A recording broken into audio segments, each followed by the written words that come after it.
Welcome to the 28 Storms Tropical Weather Update for this Tuesday, July 19th. This was this morning's service chart from the Tropical Analysis Forecast branch.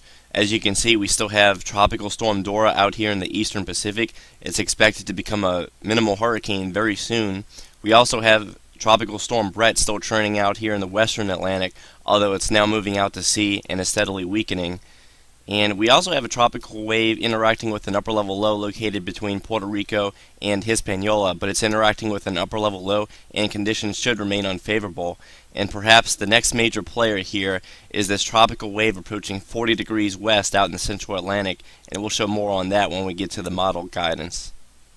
Starting close to home, we first see that much of the Gulf of Mexico is quiet. That stalled out front that was over the northern Gulf is beginning to wash out and weaken. We only have some remnant convective activity located over southeast Texas, but that is the extent of it. And we'll look a little bit harder at Tropical Storm Bret, but as you can see, it's just barely hanging on out there.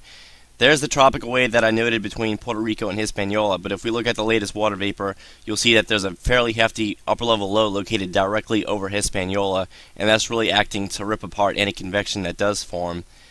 Meanwhile, over here in the eastern Pacific, we see that Tropical Storm Dora is well on its way to becoming a hurricane. In fact, in the latest Hurricane Center advisory, they say that it's very close to becoming a Category 1, and we'll look closer at that one in just a moment. And you don't see it yet in this frame, but we'll also take a look into the central Atlantic at our developing tropical wave.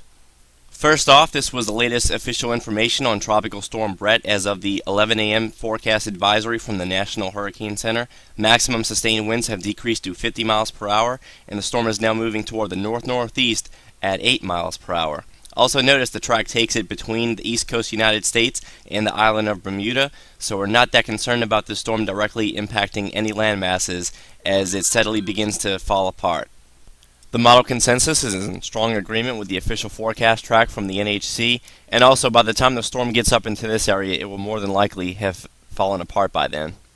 On water vapor, we still see that powerful mid to upper level ridge located across the southern two-thirds of the country, and here's that long wave trough that we've been talking about for the last 2 or 3 days, really diving down into the western Atlantic now, and that's going to help not only steer the storm northeast and out to sea, but it's also happening to induce a lot of northerly wind shear, and that's one of the reasons why Tropical Storm Bret is looking a lot less healthy over the last 24 hours.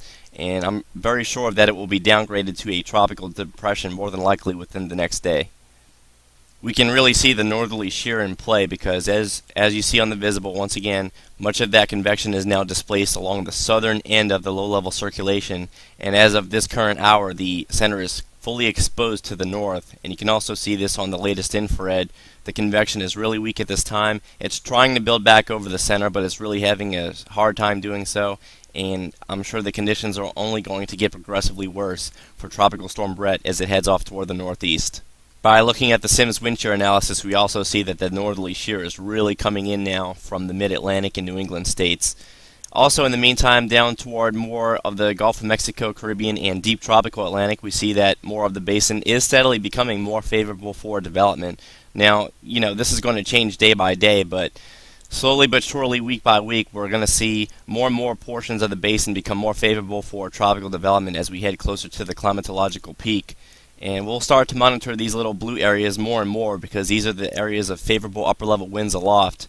As of right now, there's nothing imminent, but we're going to take a look at the central Atlantic. But first off, I want to take you into the eastern Pacific, where we have a developing hurricane. It's not quite a hurricane just yet, but it's very close. As you can see on the latest visible, the low-level center is located directly within the middle of all the intense convection. We see that the outflow channels are looking very good today. There's no restriction of the equatorward outflow channel as all the convection is spreading out fairly well like a fan out there. And toward the north it is restricted just a little bit, but usually we don't see very good poleward outflow channels until we're dealing with major hurricanes.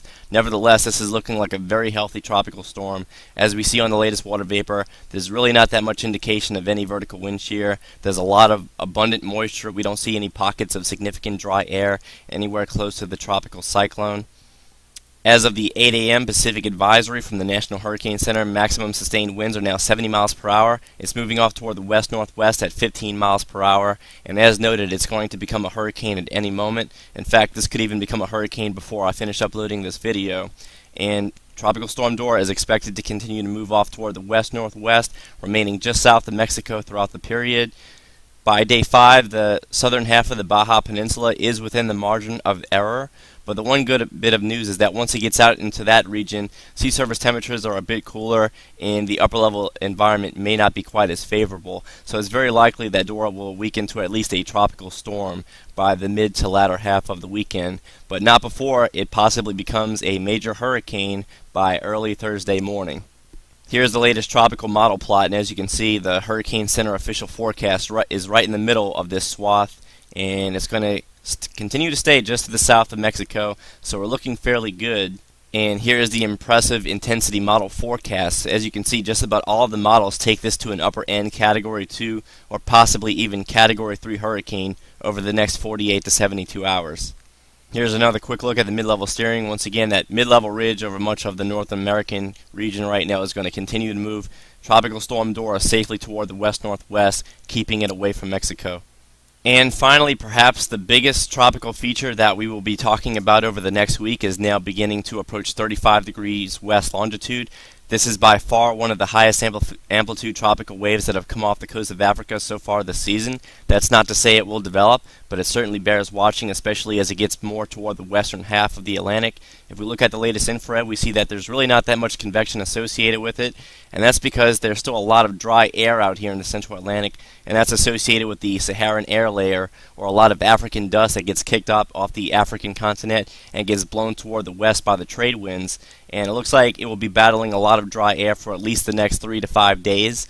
But as it gets closer to Puerto Rico and portions of the western Atlantic, that will be the time where this system may have the best chance of possibly developing. Here's just a quick look at the precipitable water analysis. You'll notice that as this loop starts over again, you'll see that there's a lot of moisture associated with the wave itself, but it's still wrapping some dry air into it. But toward the very end, we do see that there is some very weak cyclonic rotation already, and it'll be a very nice animation to see as this wave fully moves all the way across the basin. If we start off with the 12Z GFS, we see that Tropical Storm Bret moves safely out to sea before dissipating. We also see that Hurricane Dora is expected to parallel the Mexican coast without ever becoming a major problem for the nation of Mexico. But also notice it's picking up on the same feature out here in the central Atlantic, and over the next few days it's expected to gradually spread into the eastern Caribbean, and then by day 7, if I go ahead and pause that, it's expected to be near the eastern half of Cuba or the southern Bahamas. Not really showing any signs of development, but it's still visible on the 850 millibar vorticity.